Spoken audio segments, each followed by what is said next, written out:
Oh, ready na kayo mag-invest sa binoculars, BINS for short? Gusto nyo na lang mag-birdwatching at magkaroon ng sariling binoculars? Okay, pero nalilito kayo, no? O sige, magbibigay ako ng tips. Pero bago yan, magkukwento muna ako.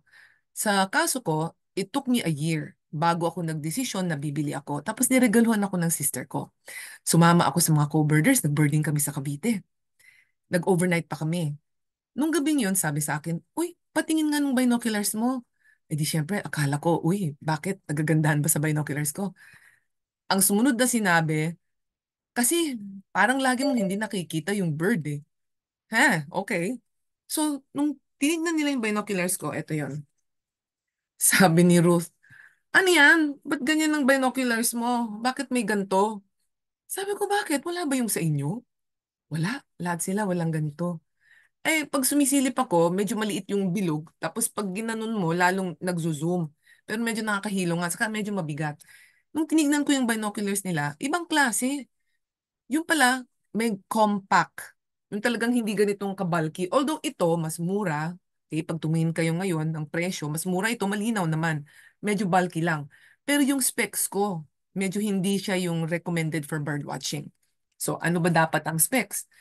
Dapat 8x42 or 10x42. Okay. May mga taong gusto sa 8x42, may taong gusto sa 10x42 ngayon. Yung first number muna, ano ba yung 8x, 10x?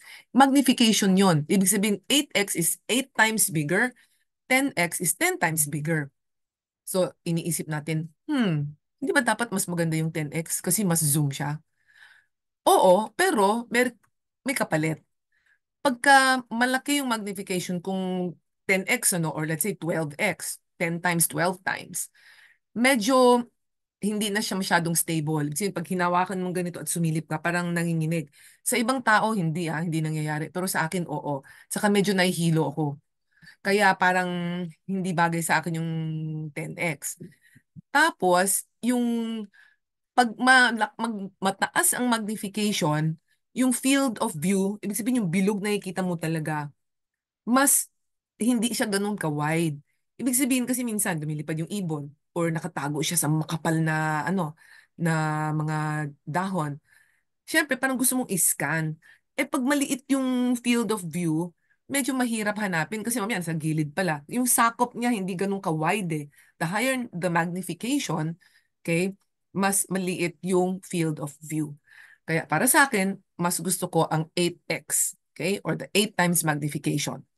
Ngayon, ano yung second number? 8x42. Ibig sabihin nun, size in millimeters ng itong, ang tawag dito, itong part na to, itong lens, 42 millimeters. Ito, 32. Kita nyo? Mas maliit. Okay. Ano naman ang ginagawa nito? Siyempre, pag mas malaki ito, mas maraming light ang papasok. Kailangan natin ng ilaw. Parang camera din yan eh. Okay? So, ito, pag may salamin ka, hindi mo gagalawin. Pag wala kang salamin, iaangat mo to. Yan. Nakikita niyo ba? Umaangat ba? Yan. Okay? Umangat. Pero ako, ginagawan ko na lang ng paraan na hindi na lang kasi the nearer your eyes are to this one, napansin ko mas malaki yung field of view. Kaya mas gusto ko. So, huwag kayong bibili ng ganito, 10 by 25, unless it's a Swarovski, which is the top of the line binoculars because they have the best optics. Pero, kasi ang liit eh, hindi bagay for a birder, it's just too small. Pero bakit meron ako? Emergency. Kasi nilalagay ko sa bag ko. Let's say, naglalakad ako from the grocery store to the parking lot. Eh, may nakita ko lumipad na ibon. Sabi ko, parang kakaiba, hindi lang yun Maya. At least mailabas ko kaagad. 'Di ba? Kaya emergency binoculars ito.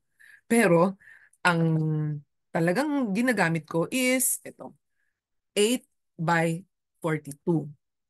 Pag medyo yung pupuntahan ko, hindi naman madilim yung yung area, kasi minsan, di ba, makapal yung canopy, madilim, then mas, ito na lang, 8 by 32 kasi mas magaan.